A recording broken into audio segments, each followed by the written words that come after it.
Hello, bachcho. Let's read the question. The question says, Statement 1. NaCl in water and organic acids in benzene show abnormal molecular mass. Statement number 2. Abnormal molecular mass is obtained when the substance in the solution undergoes dissociation or association. Option A. Both statement 1 and statement 2 are correct. Option B. Both statement 1 and statement 2 are incorrect. Option C, statement 1 is correct and statement 2 is incorrect.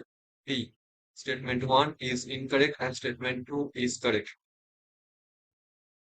तो question में हमको ये पूछा कि हमारे पास क्या है, हमारे पास दोनों स्टेटमेंट है। फर्स्ट स्टेटमेंट में लिखा हुआ है कि NaCl इन वाटर और ऑर्गेनिक एसिड जो होता है बेंजीन पे एबनॉर्मल मॉलिक्यूलर मास शो करता है।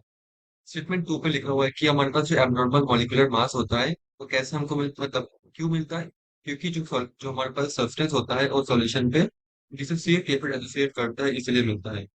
So the key concept of this question is when डॉ फैक्टर।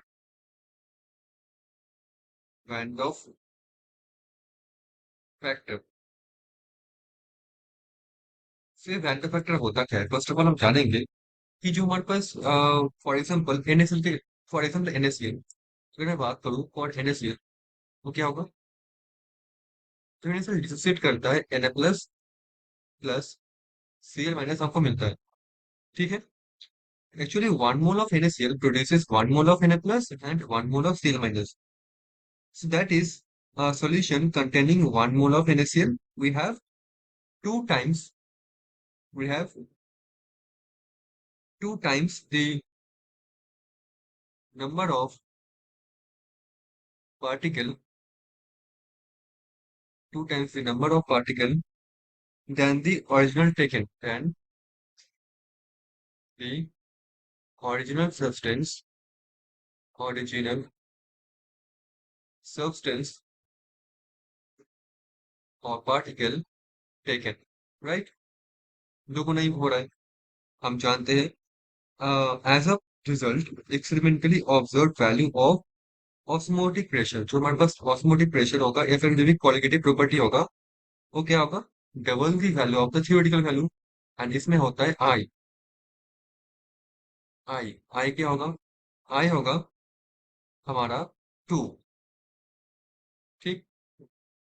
इसके बोलते हैं वैन डॉ फैक्टर। ये डिटरमाइन करता है कोई भी सब्सटेंस सॉल्यूशन पे जाके एसोसिएट हुआ है या फिर डिसोसिएट हुआ है, उसके बारे में इंफॉर्मेशन देते हैं हमको वैन डॉ फैक्टर, ठीक है। मतलब सॉल्यूशन पे जाने के बाद नंबर ऑफ पार्टिकल्स कितना हुआ डिवाइडेड बाई सॉल्यूशन पे जाने से पहले नंबर ऑफ पार्टिकल्स कितना था, वो बताते हैं वैन डॉ फैक्टर। नो आई 2 हुआ, हम जानते हैं जो हमारा मॉलिक्यूलर मास होता है, मॉलिक्यूलर मास जो होता है वो क्या होता है, inversely proportional to colligative property. Colligative property, और हम जानते हैं जो कॉलिगेटिव प्रॉपर्टी होता है, ये जो कॉलिगेटिव प्रॉपर्टी होता है वो प्रोपोर्शनल टू होता है वैन डॉ फैक्टर, ठीक है। तो अब देखो यहाँ पे मैं बोल पाऊंगा ये जो आई होता है, आई एक्चुअली क्या होता है, मतलब इसको ऐसे लिखना सही नहीं है। Colligative property proportional to van डॉ फैक्टर, इसको ऐसे लिखना सही नहीं है। बेटर होगा मैं इसको ऐसे डिफाइन करूं पहले। जो वैन डॉ फैक्टर है i equals to observe value,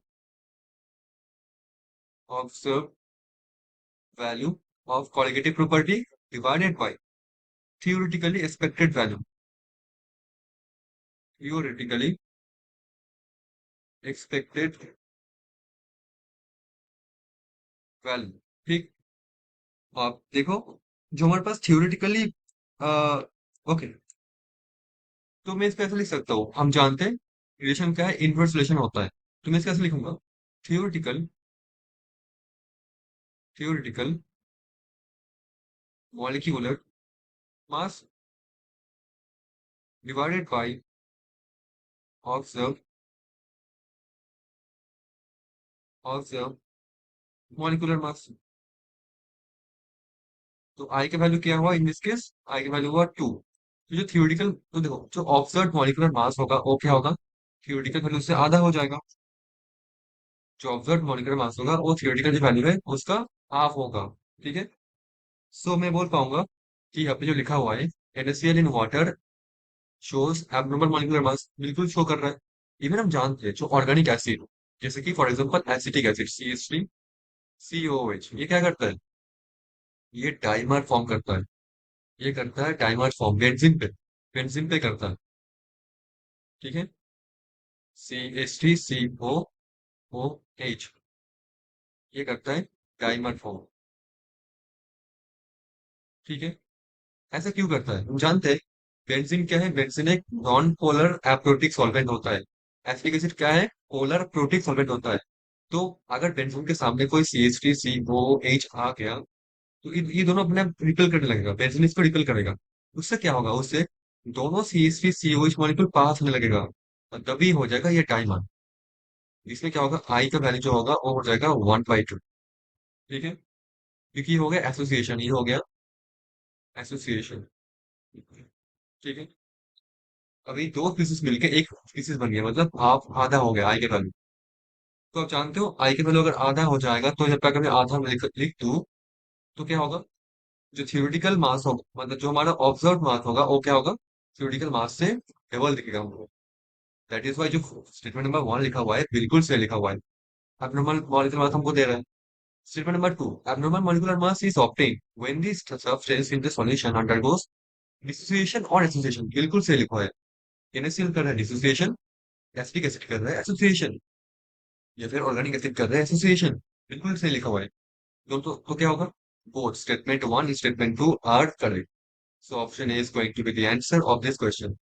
Hope you understood it well. Thank you so much.